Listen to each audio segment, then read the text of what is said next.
Salam sejahtera, anda sedang menonton Awani Global bersama saya, Naila Huda. Pada minggu lepas, kita menyaksikan kerjasama baharu antara Amerika Syarikat, Australia dan United Kingdom atau AUKUS. Dan ini menimbulkan sedikit kebimbangan antara negara-negara ASEAN. Bagi Malaysia dan Indonesia, mereka menyatakan kegusaran bahawa AUKUS ini akan meningkatkan lagi ketegangan antara kuasa-kuasa besar di rantau Indo-Pasifik terutamanya di Laut Cina Selatan. Namun, kesannya bukan sahaja kepada negara ASEAN, kita sudah pun melihat impak antara negara-negara barat, Perancis, mengambil langkah drastik untuk memanggil pulang duta besarnya dari Amerika Syarikat dan Australia. Ini selepas AUKUS sekaligus membatalkan perjanjian yang pernah diwujudkan sebelum ini antara Perancis dan Australia untuk membangunkan kapal selam bertenaga nuklear. Tapi sejauh mana kesan AUKUS ini kepada rantau Indo-Pasifik? Apa kesannya kepada pembangunan aset pertahanan di negara-negara barat dan bagaimana kuasa dapat diseimbangkan antara kuasa besar di rantau Indo-Pasifik? Dan sudah bersedia untuk mengulas lebih lanjut mengenai AUKUS,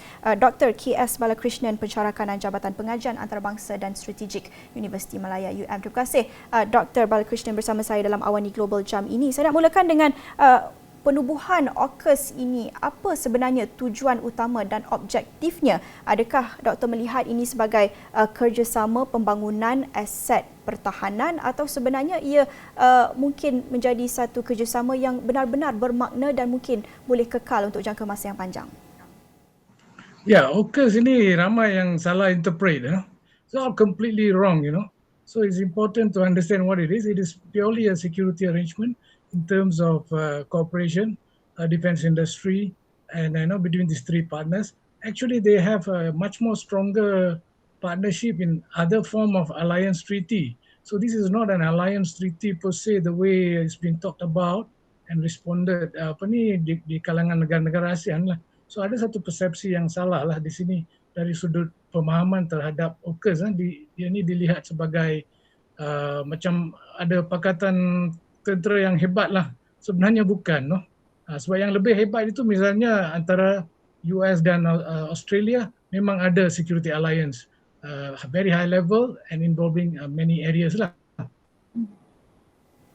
Doktor bercakap tentang persepsi yang salah, misunderstood oleh pelbagai pihak. Tetapi adakah di sini kita melihat tujuan penubuhan AUKUS, apa objektifnya? Adakah itu tidak disampaikan ataupun mesejnya, komunikasinya tidak begitu cekap dan efisien kerana kita lihat tiada rundingan yang dilakukan dengan negara-negara ataupun pihak berkepentingan seperti ASEAN dan kini kita melihat apa yang dikatakan oleh Menteri Luar Datuk Saifuddin Abdullah, katanya Australia akan menghantar wakil-wakil dan pegawai kerajaan bagi menjelaskan lanjut apa sebenarnya AUKUS ini. Jadi adakah doktor melihat sebenarnya komunikasi tujuan dan objektif AUKUS ini boleh ditambah baik?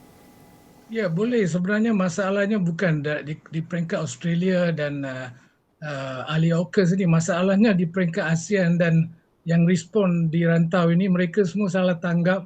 Mereka ambil, bila mereka tengok ungkapan AUKUS ini seolah-olah macam Five Power Defence Arrangement FPDA ke ataupun Quad itu. So they thought it is that. Actually it's not. It's behind the scene kind of agreements and cooperation. Dia tahap persetujuan bekerjasama dalam aspek-aspek industri pertahanan. Benda ni belum dilancarkan secara besar-besaran. Dia bukanlah suatu yang perlu dilihat sebagai organisasi pertahanan bersama tiga negara. ASEAN salah tanggap penubuhan atau tujuan AUKUS ini, apa yang doktor katakan tadi. Bercakap tentang persepsi dalam kalangan negara ASEAN, kita sudah melihat persepsi yang pelbagai. Filipina menyatakan sokongannya, Singapura bertindak neutral, Indonesia dan Malaysia pula menyatakan rasa kebimbangan sedikit dengan AUKUS ini. Apa sebab ASEAN melihat atau mentafsir AUKUS ini dengan secara yang negatif, bukan secara keseluruhannya, persepsi yang berbeza, yang pelbagai, tetapi secara keseluruhannya rata-rata salah tanggap ini terhadap AUKUS ini? Adakah mereka mempunyai sebab kenapa mereka rasa sedikit pesimis dan agak nervous apabila melihat satu pembentukan pakatan baharu berhubung kerjasama keselamatan ini? AUKUS Australia, UK, US security agreement to talk about their own industrial cooperation in defense and all that. It's nothing to do the way it's supposed to be perceived, like mewujudkan ketegangan di rantau ini, ada satu pertubuhan pertahanan baru, So all this wrongly interpreted, and then Tun M ke Menteri Luar ke atau Menteri Luar di Indonesia ke, mereka pun perlulah beritahu sesuatu bahawa kita ni neutral, kita tak nak ketegangan, So must attack the West lah, because the West, like Australia, US, UK ni, they are liberal countries, easy to criticize, easy to attack. Cubalah mereka serang Russia ataupun China, katakan, bila Russia dan China selalu bertindak salah atau buat keadaan yang boleh juga mewujudkan ketegangan. So tak berani, sebab negara liberal, mereka berani criticize. So because we are also a bit liberal, kan? Okey, Doktor menekankan AUKUS ini sebagai satu pakatan kerjasama untuk membangunkan aset keselamatan dan pertahanan. Apa signifikannya untuk industri pertahanan di ketiga-tiga negara yang terlibat ini? Yeah, we can't say as a pact, bukan sebenarnya pakatan. The better word is kerjasama lah. So maksudnya ada masalah yang timbul di peringkat Australia sebenarnya. Benda itu tidak boleh diluahkan kepada media sebab benda-benda ni rahsia tentang kerjasama pertahanan bisnes kapal selam dengan Australia, antara Australia Perancis. So masalah-masalah teknikal dan delay yang itu semua telah memberi kesan kepada Australia, dan Australia perlu mengambil cari cara keluar ataupun cari cara yang terbaik. So dalam konteks itu Australia consult UK dan US, sebab UK dah dapat teknologi dari US. So Australia ambil peluang ini, mereka negara bahasa Anglo, and they can help one another to rescue Australia submarine program, because France were not as able as predicted. Like in our case, macam Malaysia boleh sabar kalau janji submarine 5 tahun bagi selepas 15 tahun pun Malaysia boleh sabar sebab kita negara kecil, tak berkemampuan, tak berani kritik, terpaksa menanggung sakit. So itu cara kita. But in Australia, they strong, they fight, they use the legal channel, they will cut off a contract, when the contract agreements are not met. So that is when this opportunity came between President Biden, will try to look for opportunity because it involves business for defense industries and all that. There's big money involved here. And then they see, UK has done it with the US. Might as well go because we are all same country. The language of training is easier. To train our submariners in France is a problem of language. So banyak isu-isu yang Australia tak boleh terangkan kepada media, kepada luar, Doktor, saya nak berbalik kepada pembangunan aset pertahanan ini. Apa sebenarnya keperluan untuk Australia membangunkan kapal selam bertenaga nuklear?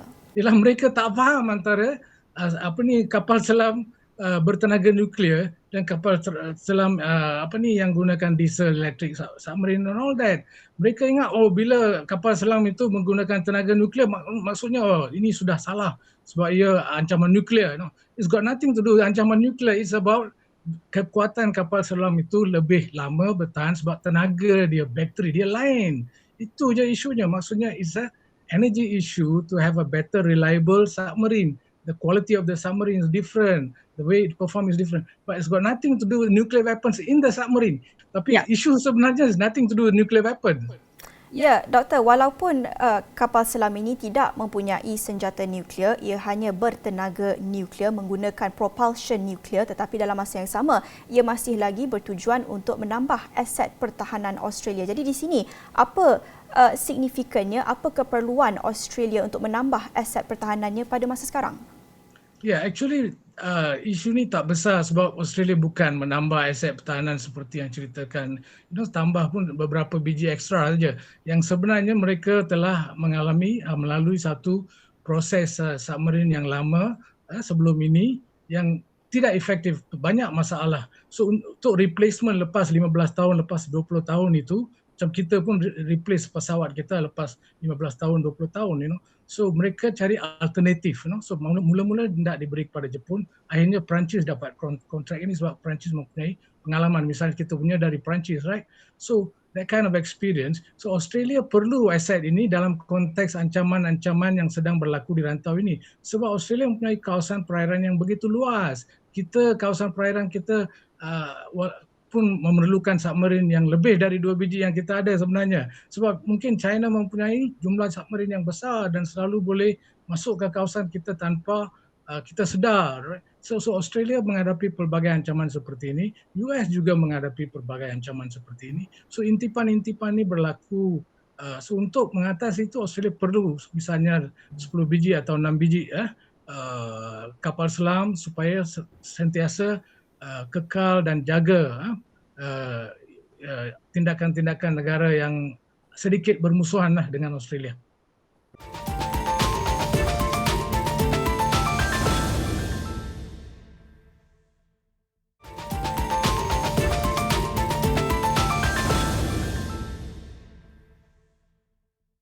Doktor, kita sedang bercakap tentang kepentingan AUKUS ini buat industri pertahanan bagi ketiga-tiga negara yang terlibat.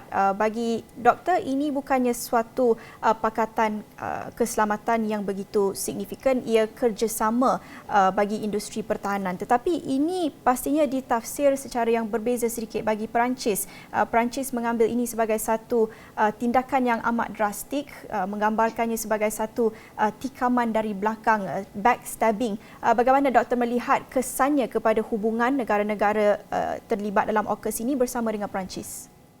Ya, betul. Your point is good because Perancis mengalami kerugian. Because we are talking about 40 billion or more, So this is a big important. And then they will feel very unfairly treated because now the thing is going to US and UK, British Aerospace System may get involved, kan? So bila mereka rasa kerugian terhadap industri pertahanan mereka, itu satu tekanan, dan mereka mungkin cuba guna EU atau yang lain untuk menuduh bahawa Australia ni tak ikut janji. So tapi isu tak ikut janji ini sebenarnya ada banyak soalan yang tidak boleh didedahkan di luar. Penganalisis macam saya ni, kita tahu masalah kita sebab kita pun ada beli persenjataan dan bila benda tu tak sampai, kita tak banyak soal dan ada perkara yang saya tak boleh beritahu kepada media. So sebab itu bukan hanya isu-isu politik, but isu-isu teknikal, isu-isu yang tidak dapat ditunai mengikut jangka waktu dan sebagainya. So France will not respond that kind of problem openly. France will say, we are unfairly treated because it's a big business contract. That is the situation lah sebenarnya. Ya, Doktor melihat kepada kesannya kepada hubungan ketiga-tiga negara AUKUS dengan Perancis, apa Doktor melihat langkah-langkah yang boleh diambil untuk memulihkan kesan kepada hubungan ini? Ya, I think with time things will heal. Maksudnya melalui masa perkara ini akan reda. Tapi sekarang, of course, dalam konteks Perancis mereka tidak akan give up. Mereka nak cuba penalize Australia, gunakan platform EU dan lain-lain dalam isu free trade, mengatakan ada. Tapi France tidak akan berjaya sangat sebab ini melibatkan syarikat yang sebenarnya menunaikan janji dalam pembuatan kapal selam. So it's like one of the business or one of the industry. It won't affect the larger context, but France will continue to harp on it, give negative publicity, kan? Sebab ini seolah-olah macam ada ahli NATO yang diabaikan manakala UK diberi peluang untuk bekerjasama dengan US, that kind of thing. Sebenarnya faktor yang lebih penting ialah peranan US sebenarnya. US yang memberi peluang ini sebab Presiden Biden sebenarnya seorang yang I would say a bit cunning or strategic, dia cuba ambil dengan cepat peluang itu, ambil peluang tanpa memikirkan kesan kepada Perancis. So it's actually on the US part, but on the other hand you can blame Australia also because Australia would have backed the Americans to give the technology because this is strategic industry, industri yang paling sulit dan very very important. So it's equally to be blamed lah. Cannot be blamed just one parti. Okay. Doktor menekankan peranan Amerika Syarikat dalam AUKUS ini. Jadi bercakap tentang itu, kita tahu persepsi terhadap pentadbiran Joe Biden dan juga Amerika Syarikat secara keseluruhannya pada peringkat global sekarang ini tidak begitu positif memandangkan apa yang berlaku di Afghanistan baru-baru ini. Jadi adakah Doktor melihat pakatan ataupun kerjasama AUKUS ini sebagai satu langkah yang tepat bagi Biden untuk memulihkan persepsi terhadap Amerika Syarikat sekarang? Benda ni jauh dengan kes Afghan. Kes Afghan itu sebenarnya imej yang buruk. But this has got to do with more Biden trying to grab the opportunity from Australia, dengan memberi teknologi yang sebelum ini misalnya tak berani beri kepada Australia, So in that context, is actually strengthening, memperkuatkan alliance ataupun kerjasama pertahanan di kalangan tiga negara ini dan sebagainya dengan US, dan US memang nak rakan alliance dia ni kuat di rantau ini, misalnya Jepun, misalnya Australia, South Korea, supaya sentiasa US ni nampak bertapak kuat di rantau ini. So isu itu betul. Tapi kalau nak kata image Afghanistan itu sebenarnya US very difficult to improve the image. It's very bad image, not a good image. Mungkin menarik juga untuk kita lihat di sini hubungan antara United Kingdom dan Perancis berbalik kepada isu dan juga apa yang dirasai Perancis berhubung dengan AUKUS ini. Kalau kita lihat apa yang dibincangkan di United Kingdom, mereka mempunyai satu hubungan yang amat istimewa pastinya dengan hubungan dagangan dan juga trade itu begitu penting bagi kedua-dua negara ini, tetapi memandangkan apa yang berlaku dengan Brexit sebelum ini dan juga dengan AUKUS ini, apa kesannya kepada hubungan United Kingdom dan Perancis, atau adakah mereka akan berjaya pulih dan move on daripada apa yang berlaku? Ya, kita boleh katakan hubungan Perancis UK ni sentiasa stable because they are security partners in NATO, in other European security organizations and all that. Even though Britain, for example, have come out of Brexit, this EU thing, but where security and defense is concerned, they are all partners. For example, when they do a weapon system, kadang-kadang melibatkan just bukan satu negara, melibatkan 2-3 industri di UK, di France, di Italy bekerjasama untuk menghasilkan satu jenis aset pertahanan, So in that context, it won't affect the relationship badly. Government to government relation is very strong, and that's how the negotiations are going on, and that's how UK managed to come out, So with a continued better relationship at bilateral level, So it won't affect that seriously. But on the EU context, for example, the EU would raise this issue because why? France is EU member, so they want to show the world that EU is strong, has got a voice, will address the members' issue, but it won't bring that significant outcome lah, tak akan beri hasil yang besar. Sebab kes dalaman itu kita tak dapat didedahkan kepada media dan luar kerana kes itu melibatkan aspek-aspek teknikal, aspek-aspek kerjasama dalam konteks banyak peralatan dalam satu submarine itu kadang-kadang jangka waktu, dan juga dalam konteks kepentingan negara Australia itu sendiri di mana industri pertahanan tempatan perlu dipertahankan. Kadang-kadang mungkin industri pertahanan Perancis itu tidak nak bagi teknologi yang dikehendaki oleh industri pertahanan Australia. So banyak isu yang rumit di sini dilibatkan. Okey doktor, saya nak beralih kepada China. Mereka juga mengeluarkan kenyataan, pastinya obviously mereka mengkritik kerjasama AUKUS ini, dikatakan kembali kepada mentaliti Cold War dan juga menggambarkan pembangunan kapal selam bertenaga nuklear ini sebagai satu tindakan yang keterlaluan. Tetapi adakah adil untuk China mengeluarkan kenyataan sedemikian sedangkan mereka juga mempunyai kapal selam bertenaga nuklear sendiri, dan berhubung dengan kenyataan yang dikeluarkan negara-negara ASEAN seperti Malaysia dan Indonesia, katanya AUKUS ini akan memprovokasi kuasa-kuasa lain terutamanya di Laut Cina Selatan. Mungkin doktor melihat kebanyakan kenyataan ini exaggerated, keterlaluan, tetapi bagaimana untuk kita memahami pendirian China berhubung dengan AUKUS ini, kerana mungkin bagi ASEAN kesannya tidak begitu besar, tetapi kalau China dan persepsi China terhadap AUKUS ini sebagai satu kerjasama yang amat drastik dan melihatnya secara yang negatif, pastinya ia akan mendatangkan kesan. Bagaimana doktor melihat? Ya, pertama kita kena faham kalau kita kata negara ASEAN ini terlalu berbaik dengan China dalam konteks dasar luar. Kita semua negara-negara kecil perlukan duit China, dana China, banyak hal dari China. Whether in Malaysia and many countries now banyak infrastructure. So we have no choice. But in the context of China observing or commenting yang beri pandangan-pandangan yang terlalu negatif terhadap Australia, US dan sebagainya, itu memang suatu yang lama dalam konteks strategik kerana US dan Australia adalah pakatan pertahanan yang kuat seperti US dan Japan, So itu ancaman kepada China dan Russia di rantau ini. Dan satu lagi ialah provokasi US di perairan Laut Cina Selatan itu very often. Because China also does a lot of provocation, build artificial islands, cross water, masuk EEZ kita, EEZ negara lain, ancam kita, ancam negara-negara kecil, So China will take the advantage of this opportunity, trying to show that she is better, she is more peaceful, and she is, the Westerns are, having all this, pressure, putting pressure on, the security situation, making it difficult, kan? So ini satu senario yang wujud. China akan sentiasa berbuat tuduhan-tuduhan ke atas Amerika Syarikat dan yang lain, kerana kepentingan China di Laut Cina Selatan ini sebenarnya lebih dari ikut undang-undang laut. Very greedy, very ambitious, a bit expansionist, masuk perairan-perairan kita tanpa persetujuan kita dan hantar kapal-kapal dan juga bina all kind of facility lah, dan pengintipan yang sentiasa wujud di Laut Cina Selatan.